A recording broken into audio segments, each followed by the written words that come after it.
for this masterclass entitled 14 Tips to Help You Invent or Reinvent Your Business Model. We're delighted you could join us today. My name is Elizabeth Follette, and I work here in the admissions department at HEC Paris as a program advisor.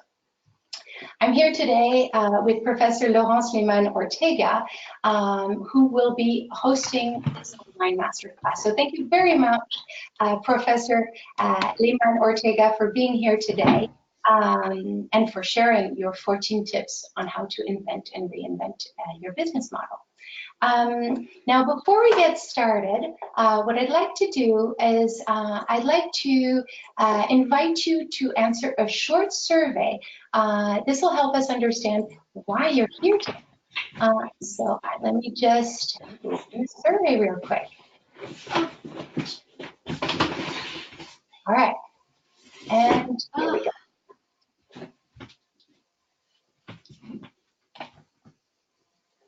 So I invite you to take a few minutes and answer the survey. I'll give you a couple more minutes. So why did you sign up for this webinar today? Are you considering applying for the HEC Paris MSc program? Do you want to scale up your company or activity? Do you want to launch your own business? Do you have a general interest in this webinar presentation, or are you just curious? Take a few minutes, please, and answer this poll. All right. I'll give you a couple more minutes here. I see only about 50% of you guys answered, so please, please answer this poll. All right, I'll wait a couple more minutes.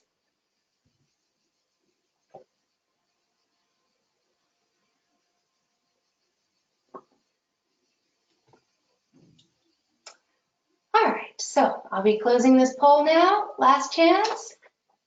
All right, great. Thank you so much for sharing with us the reasons why you are here today. So before we get started, I'd like to give you a quick introduction to Professor Laurence Lehmann Ortega. Laurence is actually an affiliate professor here at HEC Paris. She's an affiliate professor of strategy. She's also the academic director of the MSc in Strategic Management, which was ranked #1 by The Economist in both 2017 and 2019.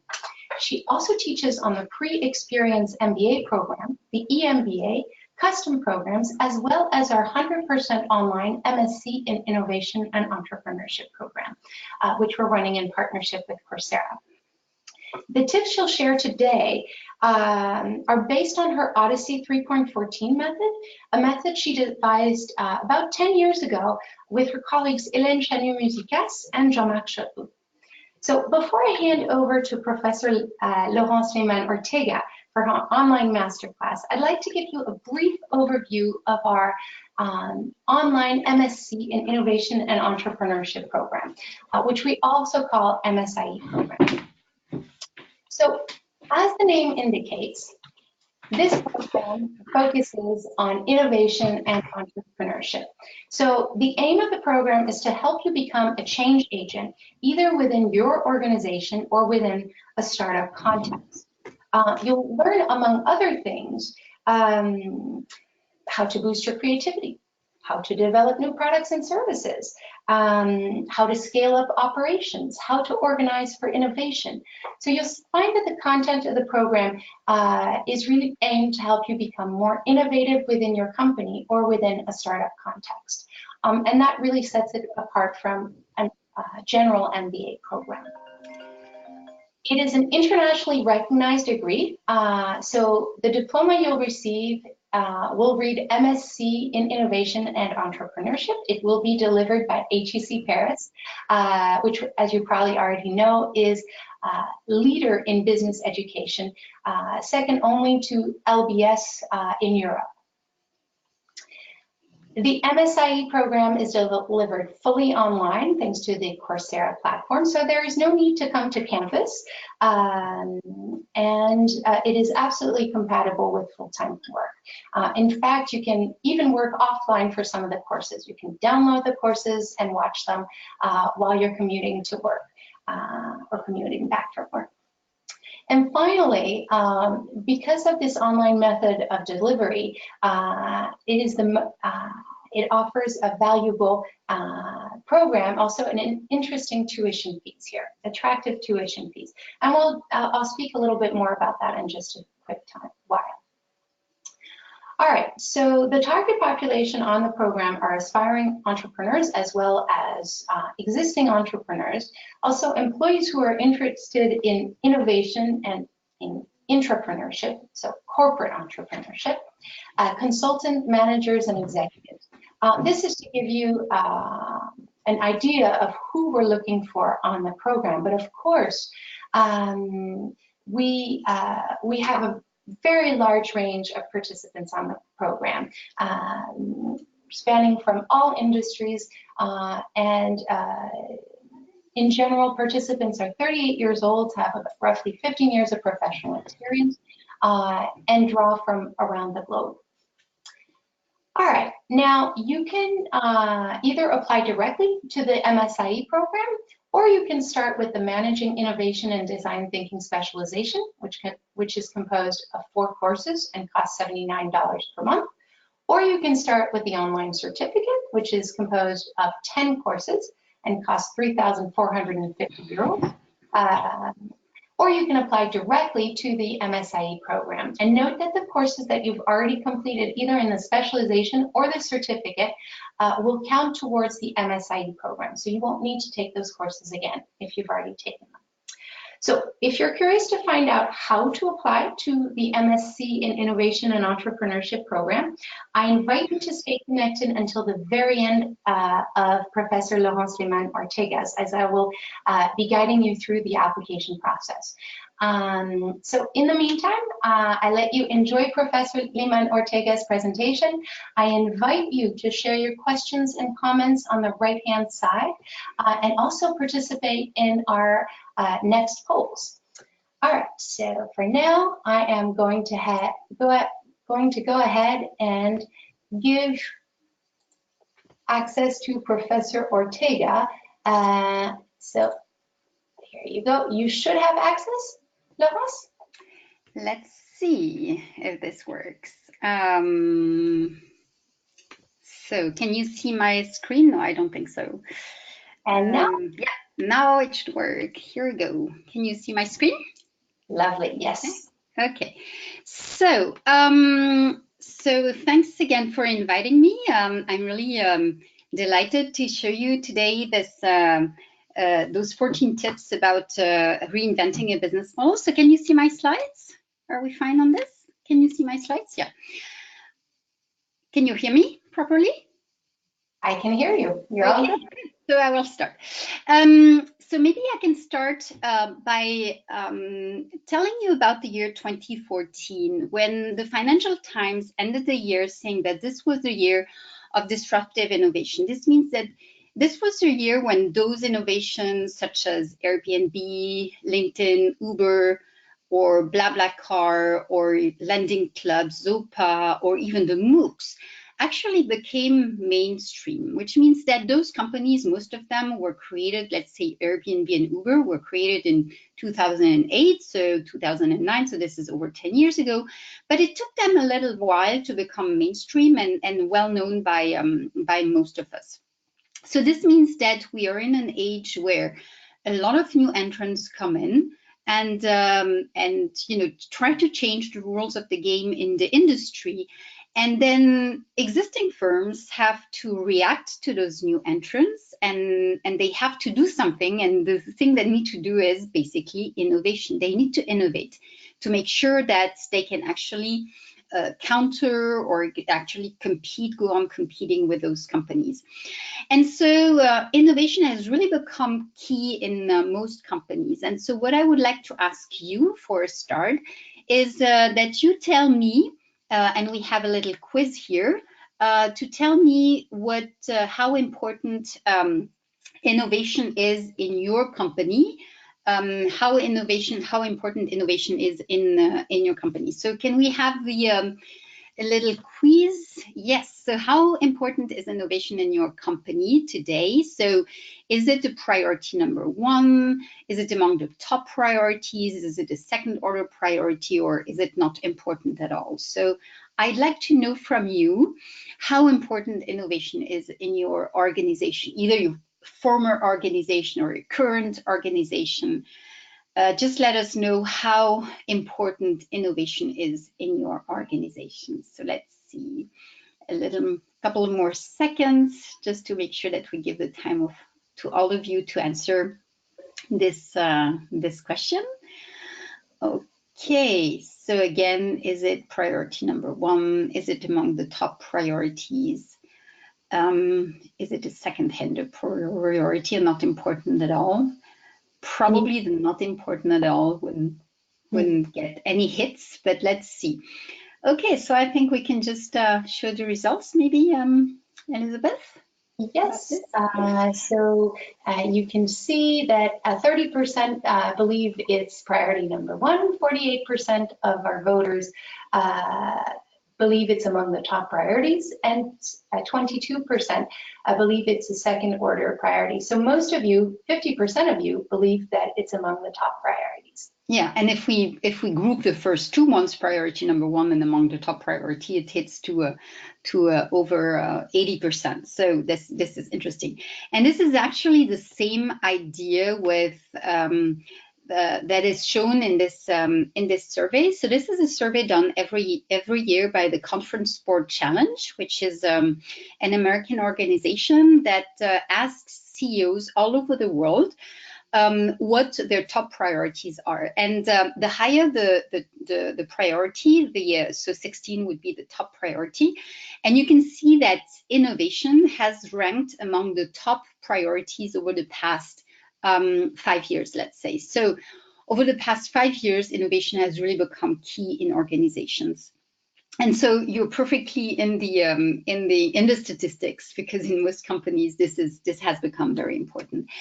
And so we all know now that basically out there in some garage, as Gary Hamel says it, there is an entrepreneur who's forging a bullet with a company's name on it, and you've got one option now is to shoot first. You've got to out-innovate the innovators. So I think there is a conviction throughout organizations that innovation is really key, but the problem is you don't really know where to start. So there is a general understanding of innovation as a priority. We need to innovate, but we don't really know how to do it. And so let's see how most companies do it. So most companies would try to say, okay, innovation is all about product innovation. And so let's take an example. Let's take your Gillette or any of those companies.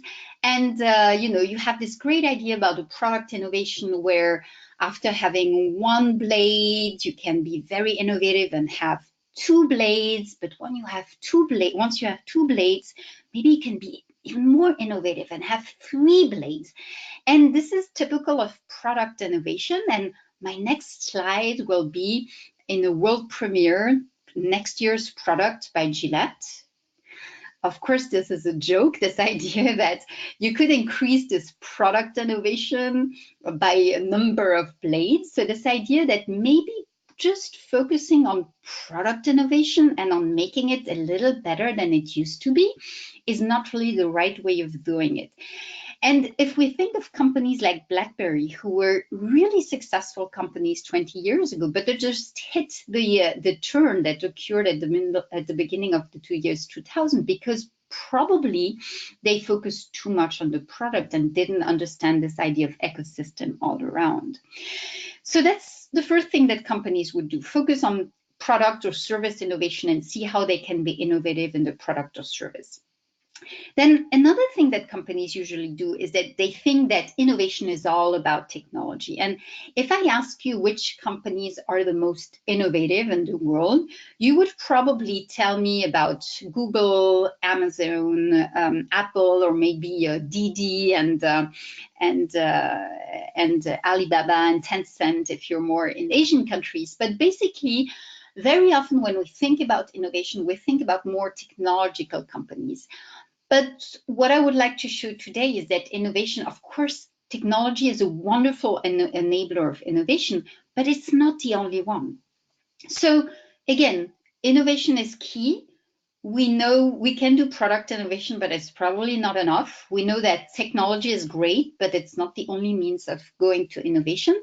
So other companies come up with other ideas. Would you consider this as an innovation? So this, for example, is a production site of float glass. So float glass was a new way of manufacturing glass that was introduced in the 1950s, and here you see this one of those plants. So my question is, would you consider this as innovation? And the answer probably is yes. This was a very interesting innovation in the 1950s, and this can be called process innovation. That is, it doesn't change anything on the product. At the end, the product on the buildings is the same. However, the whole process, the manufacturing process has changed. So this is another form of innovation. So we have product innovation, technological innovation, process innovation. Now, this is yet another form of innovation. This is a Brazilian company that is very well known for being one of the most democratic companies in the world. So you often see the CEO of this company with a cup of coffee. And the reason why he has time to do this is that he says that his company is completely self-managed, so that people in the organization are autonomous, self-managed, and that he invented this. So what would you call this? Would you call this an innovation? Well, I think this is a very good innovation, a very interesting innovation. And we could call this probably, if you think about it, a managerial innovation or something, something like this. So this is why when we think about innovation, we can actually think about several things, several types of innovation. So you have one type of innovation that is product, as I mentioned, another which is process, another which is managerial. But then you also have the degree of innovation. And the degree of innovation, it's either incremental, that is just to do something a little better than yesterday, or it can be radical. And a lot of people consider that only radical innovation is interesting because you have to go, in really something that is a breakthrough, that is radical, that is definitely different from what existed. But I think incremental is also an interesting form of innovation. So that's the degree of innovation. And so when we look at this, what I would like to introduce today is the idea that there is yet another form of innovation that we will call business model innovation, which is rather radical in essence. That is, when you work on the business model, you usually come up with more radical forms of innovation. But the way we will consider it during this course, and this is what I want to show you in this webinar as well, is that if you start thinking about a business model, then you can come up with other forms of innovation as well, and it can really stimulate the way you think about innovation. So this is what we do in this course about Odyssey 314, which, as Elizabeth has mentioned, is an approach that we have developed at HEC Paris over the past 15 years. So my colleagues are both academics and consultants, and what we have done, we have collected examples from all over the world for over 100 companies that have been able to invent or reinvent their business model. And we've tried to come up with a kind of framework of how they've done it. And so it's called Odyssey 314 because it's based on the 3 pillars of a business model that we'll discuss in a second. And it proposes 14 kind of 14 tips in order to stimulate your creativity and to find ideas so that you can invent or reinvent a business model. And we also call it an Odyssey because we consider innovation as an adventure, a journey, a real adventure about innovation. So it's like an Odyssey, you know where you start, but you don't really know where you will get it at the end. So this is the name of the approach. Of course, you could also, for the most mathematical fans among you, you can also refer to the number pi, 314, which is an irrational and an infinite number because innovation is all about irrationality and infinite, basically. So so this is an overview of the approach, or at least a general understanding of what the approach does, the business model approach on innovation, rather than a product or process or managerial approach to innovation. And so what I would like to do now is to discuss what a business model is and why it's interesting to look at a business model, to use a business model as a locus for innovation. So what is a business model?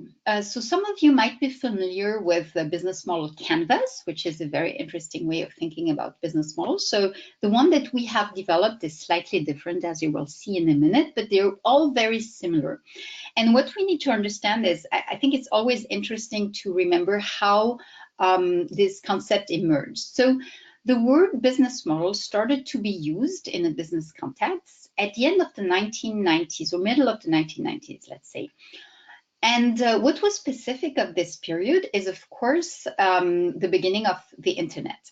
So at that time, there was this new thing called the internet, and companies that were created needed to explain to investors how they would eventually use this new thing called the internet to one day maybe create a profit or a profitable company. So they used the word business model to describe how they generate a profit, or how they would one day generate a profit, or how they thought they would generate a profit. And so they use this word business model simply as a description of how a company is generating a profit.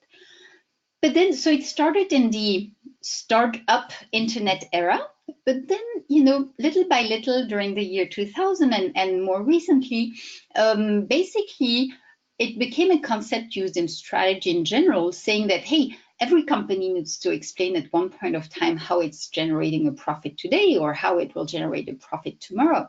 So it has become, so the concept of business model is now more and more used in strategy. And again, I'm a strategy professor and I use this concept widely, not only to talk about innovation.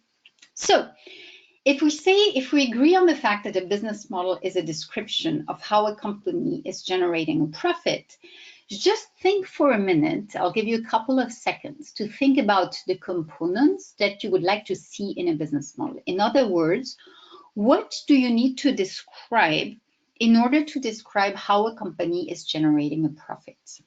So let's just take a couple of seconds for yourself and think about what you would like to describe. You can think about your current company, a former company, how you would like to describe this in order to explain to me how you generate a profit. So let's take a couple of seconds. So usually, most of you have probably thought about, okay, first I need to describe the product or service that the company is using. Then I probably also need to describe the costs. Some of you might have thought about the clients as well, or what is called the value chain. That is all the processes that you use to actually produce this product or service. Some of you, of course, thought about the revenue. You have to explain how much sales a company is doing. Probably also the capital employed, which is basically at this stage, we could just say the investments that are needed. Also the price at which this, or the price level at which this product is sold, and maybe also a couple of resources and competencies that the company uses. For example, does the company have patents? This would be a resource. Do they have their own factories? This would be a resource. Do they have data scientists? This would be a competency if this is needed in the business model.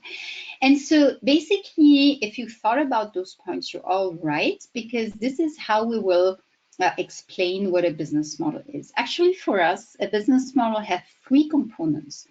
So the first components here on the left of your screen in purple is what we call the value proposition. The value proposition is the answer to the question, what and who? Who are my customers and what am I offering them at a given price level? So this is the value proposition.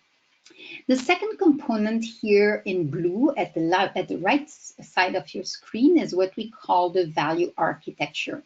If the value proposition answers the question who and what, the value architecture for it describes the answer to the question how.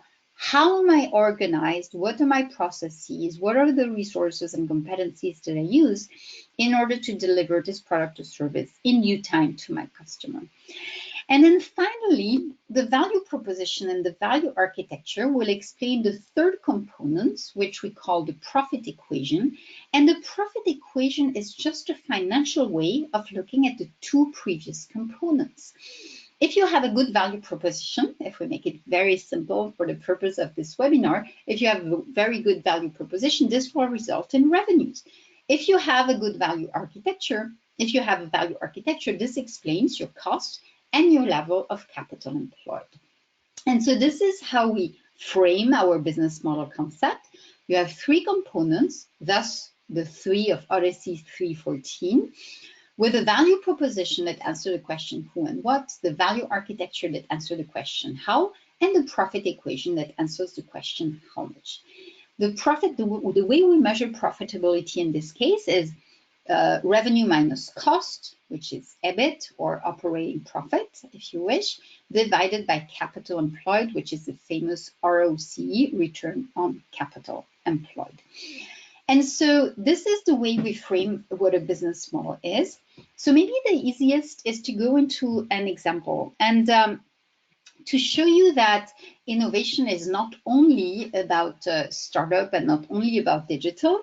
I'd like to talk about a very, very traditional business by a company that you probably recognize the logo here, which is Michelin. So Michelin is, as you know, a worldwide tire company. And Michelin, what we'll talk about here is a very specific business unit of Michelin, which are the truck tire business. Okay, so we're going to talk about truck tire business. So we're very far away from the internet and Silicon Valley, as you can see. So what you also probably know about Michelin, about those tires, even if you're not a tire specialist, I'm sure that you know that Michelin is a very is a high, what we call in strategy, high-end differentiation, a premium brand. So what they do is they sell very qualitative tires, but at a very expensive price, right? So it's more for more. It's 400 euro for a truck tire, compared to some competitors, especially low-cost competitors, that actually go down to 250 euro per tire. So as you can see, the difference is huge. And of course, how does Michelin explain this difference? The way they explain this difference is that actually the Michelin tire is a very, very sophisticated tire, and it lasts very long, especially because the Michelin tire, and only the Michelin tire, not the low-cost tire, you can actually maintain it. And if you maintain it, that is after purchase, if you re-groove it and then you retread it, so this is a very specific maintenance steps for the tire, then you can actually, if you maintain it very well, that is if you do the re-grooving and the retreading at the right time, the cost of the tire will last much, much longer. So what Michelin usually claims is that you should not look at the price per tire, you should look at the price per kilometer. And if you maintain your tire really well, that is, if your tire are really, really well maintained, then you can actually have a price per kilometer that is lower than a price per 1,000 kilometer of a low-cost tire. So this is all very nice, but Michelin realized that their business model, let's see the conventional business model of Michelin when Michelin is selling the tires. So when Michelin is selling the tires, so they're selling the tires to transportation companies and distributors. That is, they are selling direct to very big transportation companies, and for the smaller ones, they will sell through distributors. And the value proposition is a very high price, high quality tire, then the transportation company has to maintain on its own. That's the value proposition. A high price, high quality tire that you can maintain so that the price per kilometer will actually be lower. The value proposition is just, I'm selling you a high price, high quality tire. So if we think just for a second what the value architecture is, and here for the sake of the exercise, I'll just forget about the factories. So Michelin is a tire manufacturer, so of course they have factories, but let's just consider what it needs to sell the tires. So to sell the tires, the value architecture is not very sophisticated because Michelin basically needs a sales force that goes and visits the transportation companies and some, warehouses all over the place to make sure that they store the tire properly. So when we look at the profit equation, not a lot of costs, so not a lot of capital employed, and a revenue that comes in as you sell the product. So this is Michelin's conventional business model. So a couple of years ago, they looked at those numbers and they realized that a lot of customers had actually problems maintaining the tire because the tire maintenance is something that is complicated. You need to make sure you do it in due time. And so they realized that very few customers actually went down to this price of 1.3. So this is when Michelin decided to do something else, to try out something else, and they decided to sell, rather than selling the tire, to sell kilometers. That is, rather than selling a tire, the new value proposition, their value proposition was, okay, we're going to sell you kilometers. And we're going to sell you kilometers that include the maintenance. In other words, you transportation company, you don't have to worry about your tires anymore. We will take charge of all the tires, all the maintenance. You don't have to you don't have to care about them anymore. It's completely hassle-free. We will take care of the tires for you. So now what I would like to know from you, here is a next little quiz, is basically if you think that selling kilometers is not an innovation, if it is a product innovation, a process innovation, or a business model innovation. And so I would like you to answer this question, whether it is not an innovation at all, a product innovation, a process innovation, or a business model innovation. Okay, let's see. Only half of you have decided yet, so I need some more answers. Try to make up your mind. Is it not an innovation at all? So of course, I guess most of you will answer no to this one. Is it a product innovation? Is it a process innovation? Or is it a business model innovation? So let's see. So, well, actually, so 10 of you answered that it's a product innovation, 10%, 14% a process innovation. But actually, I mean, you're right. It's a kind of product innovation, or at least what we can say is that it's a value proposition innovation, and that it's a value architecture innovation, which results in a business model innovation. So 74% of you said it's a business model innovation. And of course, indeed, I would argue this is a business model innovation. So let's see why. Let's see the value proposition. So this business model is called Michelin Fleet Solution. So it's a solution that they offer to the transportation companies' fleets. So what's the value proposition? The value proposition is for transportation companies a completely hassle-free value proposition. That is, we will provide you with always the perfect tire, because those are Michelin tires. They will always be maintained, and we will charge you a price per kilometer. So this is a completely different value proposition. And of course, when you go into the details of the course, we see how to evaluate this novelty and how to build what we call value curves that really show why this is so innovative and novel for the transportation company, for the customer. But for here, we'll just say it's an interesting new value proposition because it's for the transportation company, a completely hassle-free value proposition with a guaranteed price per kilometer, which of course is something that CFOs like very much, because it means that you know exactly how much it will cost you to run your trucks, at least on the tire component. So a completely radically new value proposition. What about the value architecture? You remember before we needed a sales force and we needed some warehouses all over the place. Well, now there is something completely new in the value architecture, which is the maintenance, because now Michelin is not only selling the tire, Michelin is also organizing the maintenance. So how did they do this? Because The problem with this is that from day one, you need to be able to offer this maintenance wherever you are in Europe. This was the case in Europe to start with. So, and this you need to do from day one because the trucks are all over the place. So what they decided to do, and they decided to outsource the maintenance to distributors, so to involve them, and the distributors are actually performing the maintenance of the tires all over Europe. So because of the maintenance, the value architecture is also very, very different compared to what we had before. Now, finally, if we look at the profit equation, this is an interesting question as well, because what happens with the revenues? Well, now Michelin will charge more because Michelin will charge its final customer also with the maintenance, because now Michelin is also doing the maintenance, which means that the overall revenue will increase, not in terms of cash flows, but the overall revenue at over a year will increase.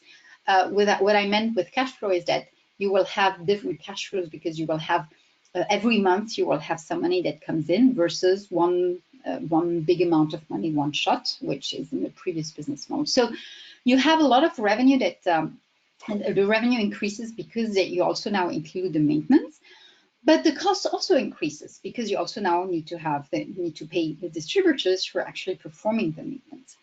And now finally, what about the capital employed, which is the investment that you need to run the business? And this is an interesting point because here it means we can ask the question in the following way: who owns the tires? And the tires are not the ownership of the transportation companies anymore, but actually the ownership of Michelin, which means that the capital employed also increases. So here we have a very good example of a business model innovation without, I would argue, product innovation per se, because the tire on the truck is exactly the same. So here it's a good example. Sorry? Professor Lehmann Ortega, can I interrupt you quickly? Because I see we got 2 questions with regards to your presentation. Sure. We have Borja who asks, did Michelin offer a fleet management tracking solution? How was Michelin able to track the number of kilometers driven by a truck or a fleet? That's a very relevant question. And it's actually very interesting because in the 1980s, in the 1990s, they had developed a tracking system that they integrated in the truck and that they would sell to transportation company as a service, telling them, okay, we have now a great tracking system that will help you count the number of kilometers and thus make sure that you do the maintenance at the right time. But actually customers wouldn't buy this as a service. Now, in this new value proposition, the tracking system is fully integrated into the model, and Michelin doesn't even have to talk about it anymore. But this is what allows them to track the number of kilometers and to make sure that the customer pays for the kilometers they have actually done. So they have a specific tracking system indeed. So I hope this answers the first question. So there was another question, Elizabeth? Well, actually, Borja, I think it's a she, that was her question. Okay. So I hope I answered your question about the tracking system. Okay. Thank you. So again, I really like this example because it's a very good example of a business model innovation that is not digital and that is in an existing firm. And I really believe that innovation can be everywhere. So in our Odyssey 314 approach, what we do is this works both. It's a question of creativity, and what we want to do is through this type of example to show that innovation can be everywhere. You can come up with a new idea for a new startup or a new venture with this approach, but you can also reinvent an existing business model in an organization. And so this is actually, so those were the 3 components to introduce the 3 components of the business model. And if we will now want to go into the 14 tips, those are actually 14 directions that stimulate your creativity in order to get ideas on how to invent or reinvent your business model. And we have 7 directions on the value proposition and 7 directions on the value architecture. And again, how we, what I explained before is that we have collected a number of cases of companies that have been able to do this, and we've tried to see how they have done it and using what type of direction. So those 14 directions are not exclusive one from each other. You can use them and you can iterate and you can go through this creativity process again and again. And so what I would like to give you today is not, of course, I won't have time to go through the 14 of them because that's the whole course, but I will give you some examples of what we call directions, those steps to come up with business model innovation. So I will give you a couple of them in the remaining time with some examples to show you what we mean with those 14 directions. And the first example I will give you is the first direction that we've called reduce clients' overall cost. And so in this direction, what we do, we try to come up with new value propositions that that will help the clients reduce its own costs. So you can do several things to reduce clients' overall cost. The first thing that you can do is to make it free. And that's an interesting example. So you can try to make it free. And of course, we have different examples. Again, I like to give digital and non-digital examples here, but a lot of us use Skype as a free model. And the reason Skype gives us their technology for free is that they have what is called a freemium model. That is, they will attract most users for free, and then they will have so good services that they will convince some of the customers to go into their premium services, where you can, it's for businesses, or you can call for a very cheap price on phones and things like this. So one of the things that you can do is to make it free for customers. If you make it free, then you necessarily decrease clients' overall cost.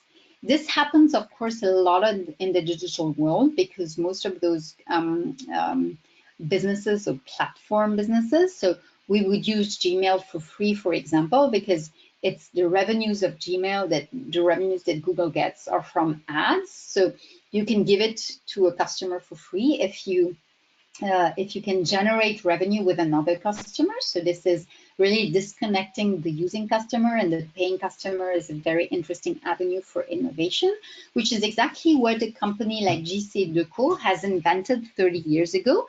So this is a company that was selling bus stops, and public transportation companies were really reluctant to put money in bus stops because they prefer to focus their investments on trucks, on buses or trains. And so what JC Decaux has done, JC Decaux has introduced a new business model in which the value proposition for municipalities would be to have those really nice designful bus stops for free. And of course, this is this very, very attractive value proposition for municipality. But how did they generate revenue? Of course, as you understand, they generated revenues with the ads. So here again, we have a good example that of what happens a lot in the digital world, but not only in the digital world, and you can also apply it to a more conventional business. So that's the first way to reduce clients' overall cost, is to make it free. Then there is a second way to do it, which is to reduce clients' price. And here we have an example in Latin America. This is in Chile, where an architect really wanted to focus on houses for poor people, what is sometimes called the bottom of the pyramid, so the bottom of the economic pyramid, where people don't have a lot of money. And so what he's built is what you see at the top of the screen, which are called half houses. So basically, he builds a house that is only half built, which makes the price of the house obviously much cheaper. And then when people have money on their own again, maybe 2 or 3 years later, they can finish the house as they wish, and you see the result on the bottom of the screen. So that's another way to make it cheaper for customers, which is to reduce the price. Let me now give you another direction. So this is our direction number 5, which is searching other segments or other industries. And so here there is an example, a very interesting example of a bank in South Africa, which is one of the major banks in South Africa called the First National Bank. And this company, this bank wanted to help poor people save money.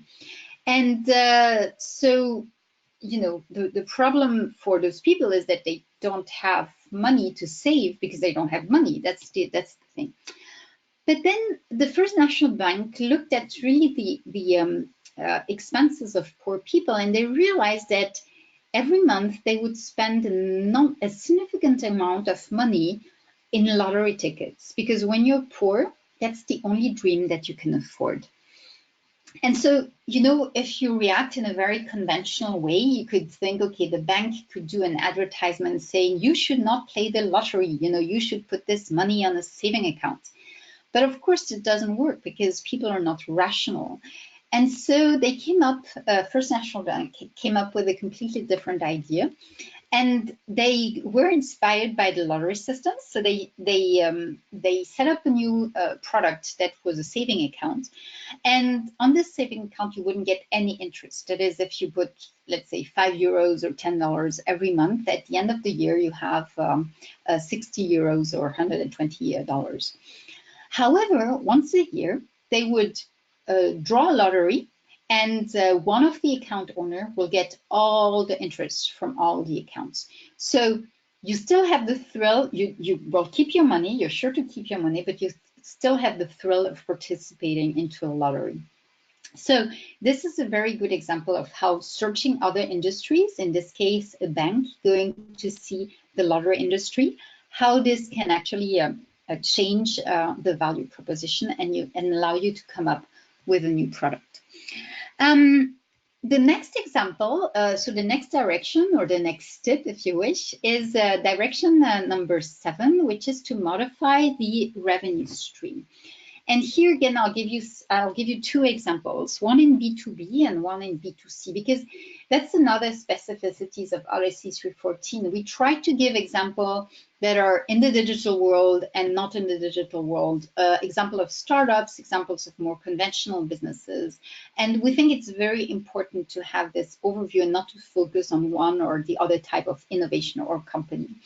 So this is an example of, again, a very, I would say, conventional industry. Let's say you manage, you're a facility manager of a building, and you have 100 as a cost of energy for your building. You know that if you invest, let's say, 40 euros in products like this one by Honeywell, by Schneider Electric, those are temperature regulators or presence detector. You know that if you invest 40, you will make savings of 15 every year. So this means that after 3 years, you have a profitable investment.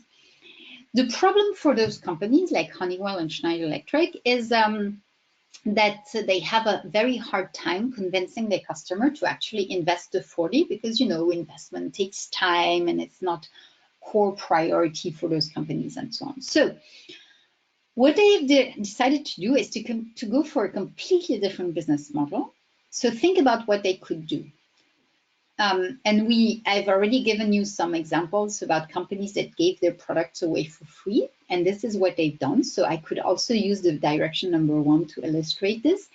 But here, basically, they have decided to give those devices for free and to enter with their customer into what is called energy performance contracting.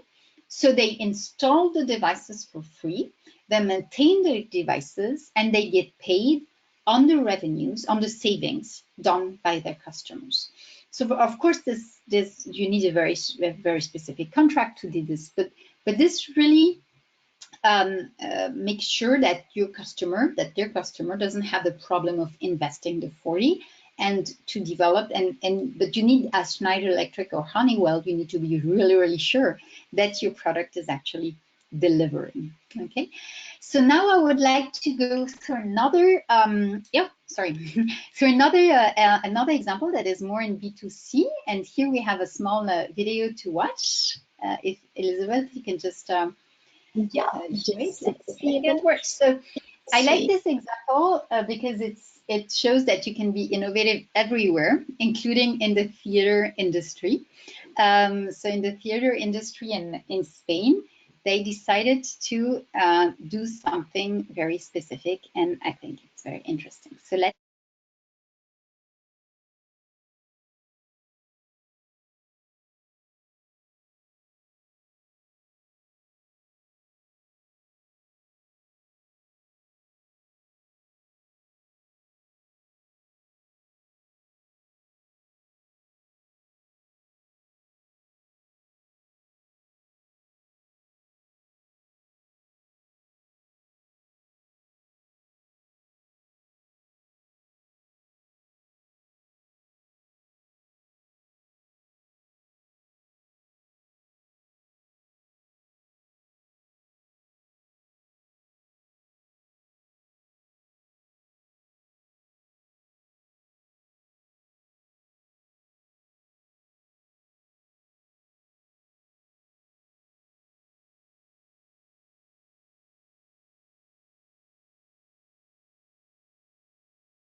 So here you had a good example also of a company that managed to reinvent it by to modify the revenue stream. So here were some examples that I gave you about those directions on the value proposition side. So we have reduced the client's overall cost. We gave some examples here, some example about direction number 5 on search other segments or industry, and direction number 7. Of course, those directions are not exclusive from each other, and I can use the same example to illustrate several directions. But again, we think that overall, if you go through this type of directions, you can really reinvent the value proposition of your company. So for the value architecture, it's about the same process. So we have 7 directions. Maybe I will just show you quickly one, which is direction number 10, which is eliminate or add a step in the value chain. And here I can give you the example of a company called Desso, which is a Dutch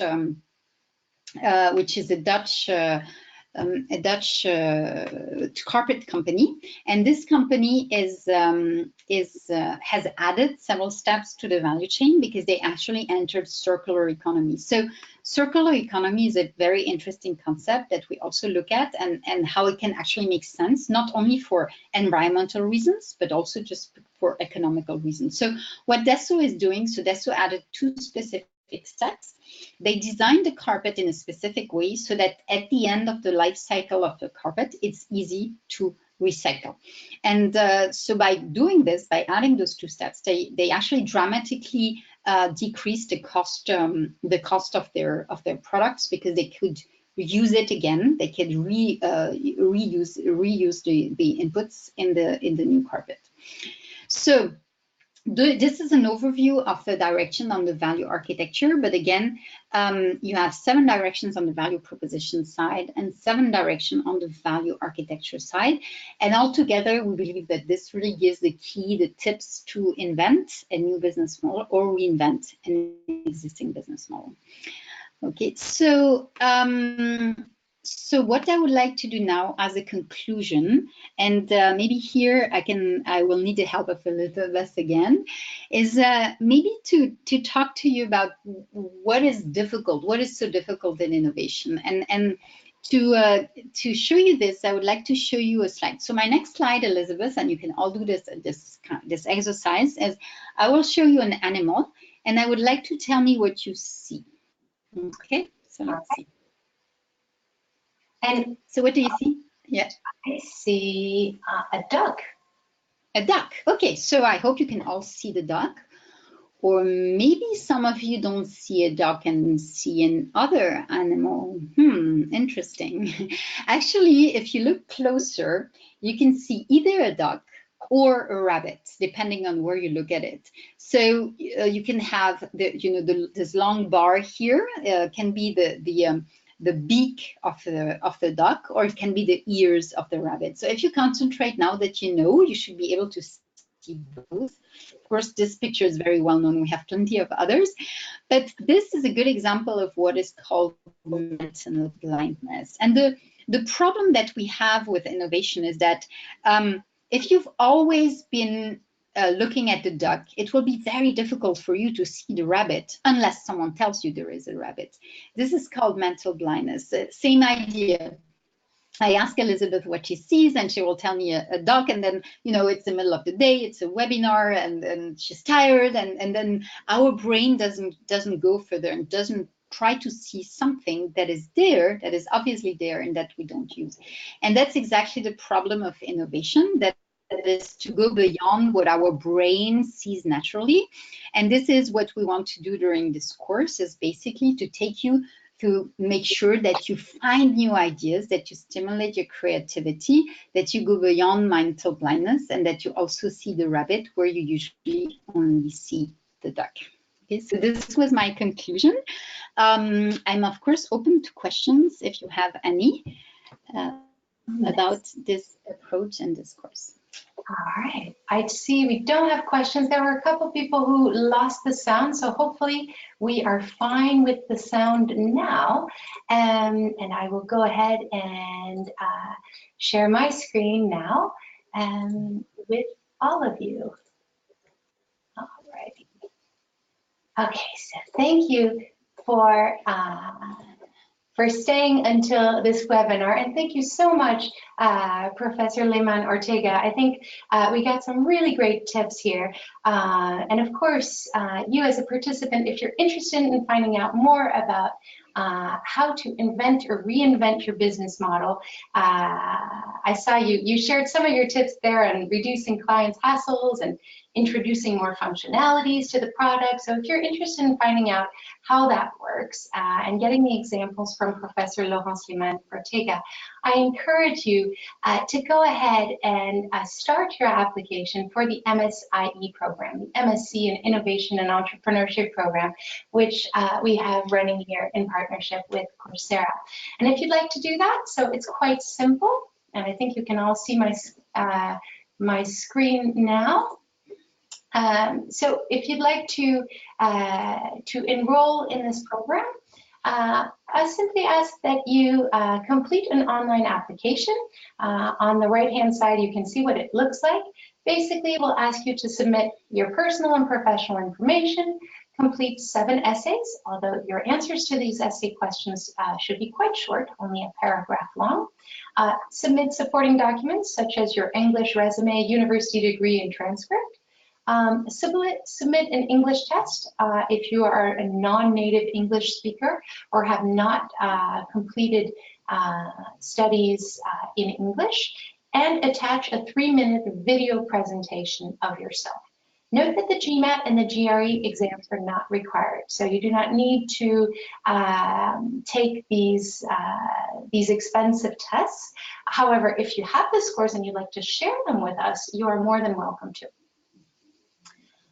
All right, now our next application deadline is August 18th, 2019, and this is our early bird deadline. So if you apply by the 18th of August, 2019, and enroll in our next intake, which is starting on the 16th of December, 2019, you would benefit from a €2,000 rebate on the tuition fees. So as a reminder, the tuition fees for the online masters are set at €20,000. So if you apply before the 18th of August, you'd be entitled to the early bird price of €18,000. All right, and if you've got any questions regarding the program or the application process, if you'd like to touch base with me on your educational project and see if you would be a good candidate for this program, I warmly invite you to reach out to me either by phone or by email. So thank you once again, everyone, for attending this webinar presentation. I hope you found it useful. I hope you've got some very interesting tips on how to invent or reinvent your business model. And I look forward to staying in touch with you. Have a great day. Bye-bye. And thank you again, Laurence. Bye-bye. You're welcome.